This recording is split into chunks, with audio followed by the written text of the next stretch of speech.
Hey, what's up, guys? This is Benny Ricciardi with rotocurve.com, and I'm here with our DraftKings wide receiver picks for week 4.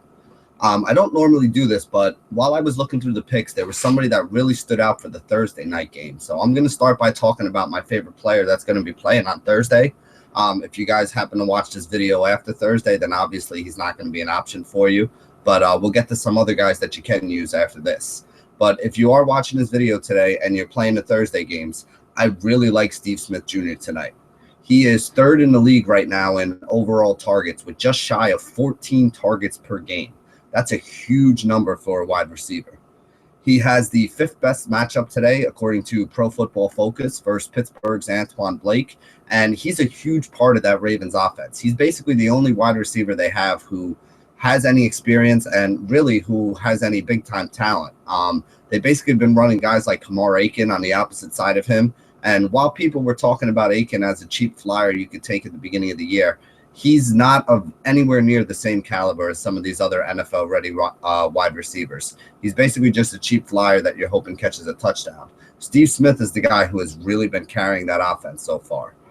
His price is also very cheap at only $6,200. And while I usually play Thursday games and fade everybody that's playing in the Thursday game because of high ownership, I don't know if I'm going to be doing that with Steve Smith this week, because I do think that he's in for a big game against a Pittsburgh team that has been pretty weak in the secondary. The one drawback to me is without Big Ben, I don't know if they're going to be tossing it around as much. They might try to keep it on the ground a little more, which might make this game a little bit, it might be a little bit of a slower game than the normal Pittsburgh game. I mean, Pittsburgh has been giving up 300 yards passing because they've also been throwing the ball so much and getting 300 yards passing themselves. I'm interested to see exactly how this offense does change with Michael Vick back there.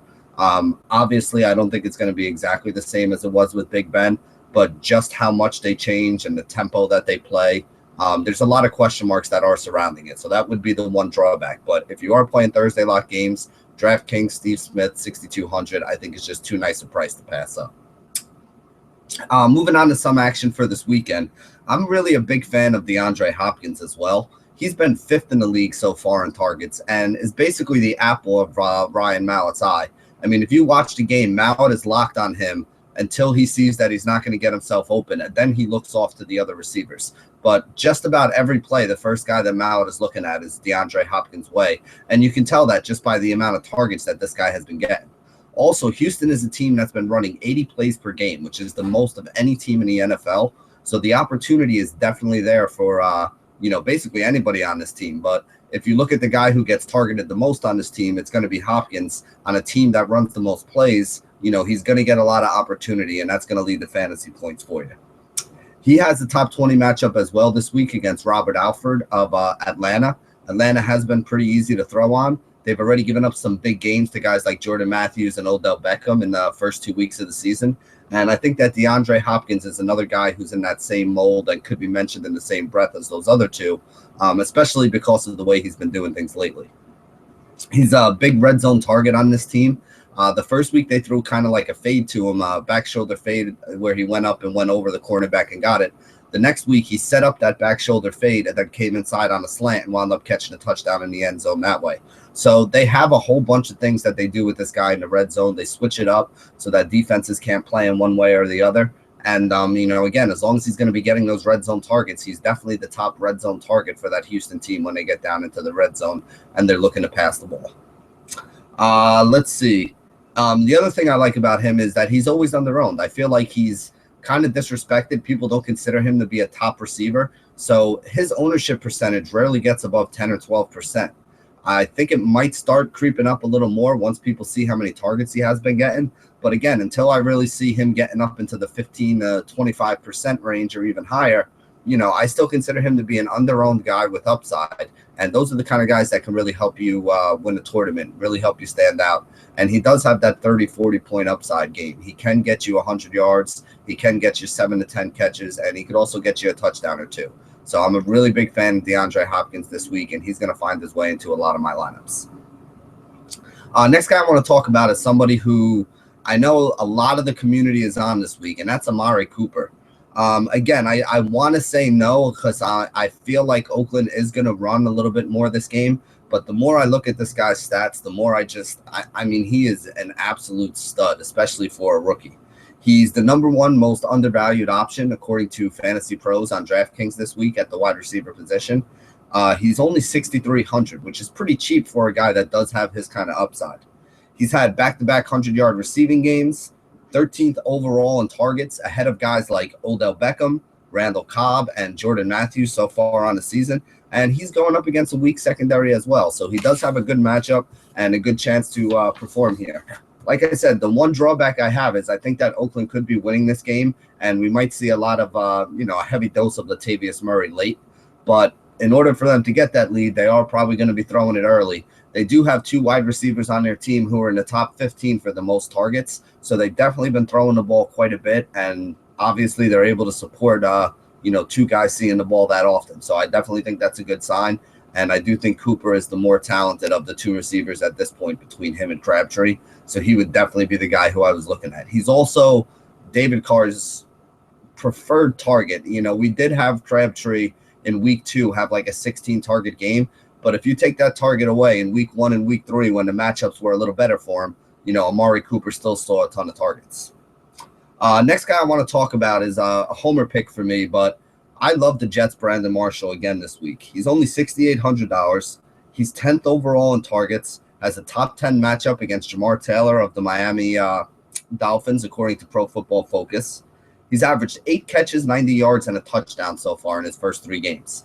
8 catches is 8 points, 90 yards is another 9, and a touchdown is another 6. That means that he's averaging about 23 DraftKings points per game. And at only 6,800, that's a really, really good return on value. Plus, I think that his usage is going to see an uptick because there's a good chance that the Jets are going to be without Eric Decker again this week, pretty much making Brandon Marshall the only solid, target that they do have in the wide receiver core. He gets red zone looks just about every game. He's gotten multiple red zone looks so far this year. And again, this is a guy who is a top 5 to 8 wide receiver going in most fantasy drafts in the last 2 years. Now, he did have a couple years where he was banged up, last year especially, where he really wasn't healthy throughout the whole season.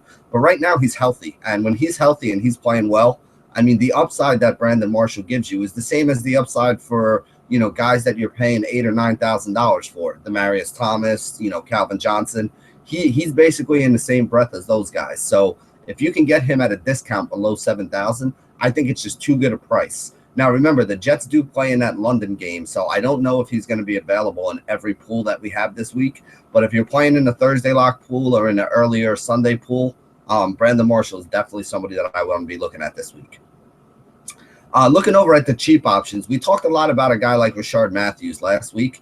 But from what I see, I mean, Landry usually lines up in the slot. Matthews usually lines up outside, which means that he's probably going to be locked up with Darrelle Revis today. So I can't really use him. On the cheap end, the wide receiver who I think I like the best so far is a guy like Dante Moncrief. Moncrief's been seeing about 9 targets per game. He's in a game with a huge over-under where his team is favored at home and expected to score a lot of points. I think they're expected to score just a tick under 30 today. Andre Johnson is absolutely hot garbage right now, so I don't even think he's a considerable option. So people that are worried about, T.Y.'s back, Moncrief's going to go back to the bench, Moncrief is arguably the number 1 receiver on that team. Worst case scenario, he's number 2, and he's not far behind T.Y. Hilton. I know some people are going to think that's blasphemy, but Hilton is not a huge stud receiver. Moncrief does have that kind of upside where he can turn into that. Hilton is a solid option. He's more of a speed guy to me.